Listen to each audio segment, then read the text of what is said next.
Hello friends, welcome you all to the channel Commerce Wale. In this video, we'll be studying about chapter Elasticity of Demand. इसके पहले हम लोगों ने पढ़ा है लॉ ऑफ डिमांड. आपने देखा होगा लॉ ऑफ डिमांड में हम लोगों ने क्या पढ़ा है कि प्राइस बढ़ता है डिमांड घटता है, प्राइस घटता है डिमांड बढ़ता है, बट उससे कई ज्यादा इस चैप्टर में है. तो उसको पढ़ने से पहले हम लोग डिफरेंसेस पढ़ते हैं लॉ ऑफ डिमांड का और इलास्टिसिटी ऑफ डिमांड का. सबसे पहली बात, लॉ ऑफ डिमांड जो है वो सिर्फ डायरेक्शन शो करता है. डायरेक्शन किस सेंस में? Other factors remaining constant, price बढ़ रहा है डिमांड घट रहा है, प्राइस घट रहा है डिमांड बढ़ रहा है, that is your direction. But elasticity of demand में हम लोग पढ़ेंगे मैग्नीट्यूड, मतलब कितना बढ़ रहा है और कितना घट रहा है, कितना अमाउंट से बढ़ रहा है, कितना अमाउंट से घट रहा है. सपोज प्राइस बढ़ रहा है 10%, डिमांड घट रहा है आपका 20%, ये है आपका मैग्नीट्यूड. तो law of demand direction show करता है और आपका elasticity of demand magnitude show करता है. दूसरा, लॉ ऑफ डिमांड सिर्फ क्वालिटेटिव इन नेचर होता है, सिर्फ क्वालिटी शो करता है, बढ़ रहा घट रहा, बढ़ रहा घट रहा, घट रहा बढ़ रहा, ऐसा है. बट आपका इलास्टिसिटी ऑफ डिमांड क्वांटिटेटिव होता है. क्वांटिटेटिव मतलब नंबर्स में या परसेंटेज में या यूनिट्स में जिसको काउंट किया जाए, इतना परसेंट बढ़ रहा, इतना घट रहा, that is quantitative in nature. This is the basic difference between law of demand and elasticity of demand. तो अब हम लोग शुरू करते हैं elasticity of demand पे. इस elasticity of demand is basically the degree of responsiveness, मतलब कितना डिग्री चेंज हो रहा है या कितना डिग्री पे रिस्पॉन्ड कर रहा है. Degree of responsiveness of quantity demanded due to the change in the factors affecting demand. मतलब अब आपके क्वांटिटी डिमांडेड में कितना चेंजेस आ रहा है because of your other factors affecting demand. मैं एक बार फिर बोल रही हूं, elasticity of demand refers to the degree of responsiveness, ये कीवर्ड है इसका, degree of responsiveness of quantity demanded due to the change in the factors affecting demand. This is elasticity of demand. Now elasticity of demand तीन तरह के होते हैं. एक है प्राइस इलास्टिसिटी, दूसरा है इनकम इलास्टिसिटी, तीसरा है cross elasticity. Elasticity of demand तीन होते हैं, price, income, cross. Price elasticity of demand क्या होता है? हम आपको हर एक वीडियो में ये बता रहे हैं कि आपको डेफिनेशन रटने की जरूरत नहीं है. अगर आप एक डेफिनेशन याद कर रहे हो, आप सारे डेफिनेशंस खुद से बना सकते हो. फॉर एग्जाम्पल, अगर पूछा जाए what do you mean by price elasticity of demand, लिखोगे द डिग्री ऑफ रिस्पॉन्सिवनेस, जो हमने पहले भी लिखा था, of quantity demanded due to change in the price of the commodity. इसके पहले हम लोगों ने लिखा था due to the factors affecting demand. यहां हम लोग लिखेंगे due to the change in the price of the commodity, मतलब प्राइस में कितना चेंजेस आ रहा है जिसके चलते आपका डिमांड में चेंज आ रहा है. इसका फॉर्मूला होता है price elasticity of demand is equal to percentage change in quantity demanded divided by percentage change in the price of the commodity. मतलब आपका क्वांटिटी डिमांडेड में कितना चेंज हो रहा है, क्यों चेंज हो रहा है? क्योंकि आपका प्राइस चेंज हो रहा है. फॉर एग्जाम्पल, अगर आपका प्राइस 10% बढ़ रहा है तो ऑब्वियस सी बात है आपकी डिमांड घटेगी, क्योंकि इनवर्स रिलेशनशिप होता है. तो प्राइस अगर 10% बढ़ रहा है, हो सकता है कि डिमांड 10% घटे. That is your price elasticity.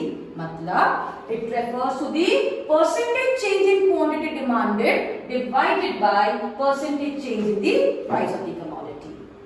Next आते हैं हम लोग इनकम इलास्टिसिटी। प्राइस में क्या किया था हमने, लिख दिया था due to change in the price of the commodity.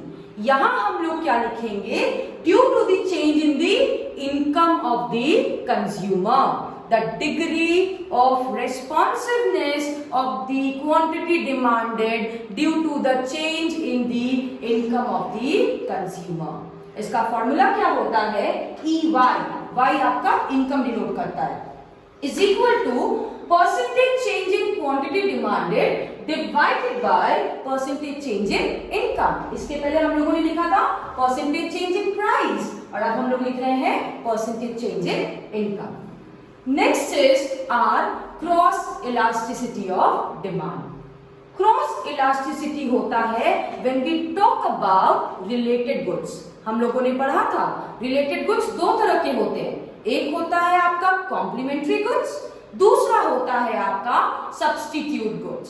तो when the EXY मतलब दो goods है X और Y, it refers to the percentage change in quantity demanded of X। Suppose percentage change हो रहा है एक quantity का जो X है, divided by percentage change in the price of the commodity Y। Y का प्राइस चेंज हो रहा है जिसके चलते आपका X का डिमांड बढ़ रहा है या चेंज हो रहा है। तो the degree of responsiveness of quantity demanded due to the change in the price of the related goods. ये है आपका 3 types of elasticity of demand. समझ में आए, price elasticity, income elasticity and cross elasticity. कुछ नहीं है, खाली नीचे का चेंज हुआ देख लीजिए, change in the price, percentage change in income, percentage change in the price of the commodity one. Next topic जो हम लोग डील करेंगे that is degrees of elasticity, या आप बोल सकते हो टाइप्स ऑफ इलास्टिसिटी और types of price elasticity. There are 5 degrees of elasticity, 5 degree होता है। सबसे पहला is perfectly elastic. Perfectly elastic हम कब बोलते हैं, देखिए ग्राफ में ये आपका वाई एक्सिस है, ये आपका एक्स एक्सिस है, this is your quantity, this is your price. जब भी बात करेंगे हम लोग परफेक्टली इलास्टिक का तो आपका ग्राफ पूरा हॉरिजॉन्टल बनेगा एक्स एक्सिस का, क्योंकि यहाँ पे प्राइस चेंज नहीं होगा, डिमांड चेंज होगा। प्राइस बढ़े चाहे घटे तो डिमांड पे बहुत ज्यादा इफेक्ट पड़ता है, इसीलिए यहाँ ये अज्यूम किया जाता है कि प्राइस कांस्टेंट है, क्वांटिटी बढ़ रहा चाहे घट रहा बट आपका प्राइस सेम रहेगा। That is your perfectly elastic. इसको हम लोग डिनोट करते हैं EP is equal to infinity. ठीक है, next is your perfectly inelastic. Perfectly inelastic कब होता है, this happens basically in the case of necessity products. ये वाई एक्सिस एक्स एक्सिस वही है, यहाँ प्राइस बढ़े चाहे प्राइस घटे आपका डिमांड सेम रहेगा, क्योंकि ये आपकी जरूरत की चीजें हैं। प्राइस बढ़ेगा चाहे घटेगा आप उतना ही क्वांटिटी खरीदोगे। That is why Q remains constant and this is called as perfectly inelastic, क्योंकि आपका डिमांड चेंज नहीं हो रहा। डिमांड जहां चेंज होता है उसको इलास्टिक बोलते हैं, जहां चेंज नहीं होता उसको इनइलास्टिक बोलते हैं। The third one is unitary elastic. Unitary elastic EP is equal to 1। यहाँ पे मैं एक ट्रिक बताती हूँ, EP को आप डिमांड समझिए और 1 को आप प्राइस समझिए। मतलब दोनों में डिमांड और प्राइस में बराबर का चेंज हो रहा है। लाइक प्राइस अगर 10% घट रहा है तो डिमांड भी 10% ही बढ़ेगा, मतलब दोनों में इक्वल चेंजेस है। जितना प्राइस घटेगा उतना डिमांड बढ़ेगा, या जितना प्राइस बढ़ेगा उतना डिमांड घटेगा। तो ये आपका कर्व जो है रेक्टेंगुलर हाइपरबोला बनता है, मतलब बराबर बनता है, इसके अंदर का एरिया सेम होता है। दैट इज परसेंटेज इंक्रीज और percentage change in the price of the commodity is equal to percentage change in the quantity demanded. Next is your elastic, जिसको हम लोग बोलते हैं more elastic EP greater than 1। मैंने बताया था ईपी को आप डिमांड समझिए और 1 को आप प्राइस समझिए। तो यहाँ पे डिमांड में ज्यादा चेंजेस हो रहा है, प्राइस में कम चेंजेस हो रहा है। Percentage change in quantity demanded is more than percentage change in the price of the commodity. इसीलिए आप ग्राफ में देख रहे होंगे प्राइस में कम चेंजेस हो रहा है और डिमांड में ज्यादा चेंजेस हो रहा है। That is why it is more flatter. समझ में आई? Next is inelastic. यहां पे इसको बोला जाता है less than unitary elastic. EP is less than 1। EP is less than 1 का मतलब क्या है? आप यहां देख रहे हो ये डिमांड है और ये प्राइस है। मतलब प्राइस में ज्यादा चेंजेस हो रहा है, डिमांड में कम चेंजेस हो रहा है। प्राइस में ज्यादा चेंज हो रहा है, डिमांड में कम चेंज हो रहा है। That is why it is steeper. समझ में आई? तो these are the 5 degrees of elasticity of demand. Perfectly elastic, perfectly inelastic, unitary elastic, elastic and inelastic। तो मैं आपको बताती हूँ कि किस तरीके से आप इजीली अपने ग्राफ को याद रख सकते हो। Like all the 5 degrees of elasticity.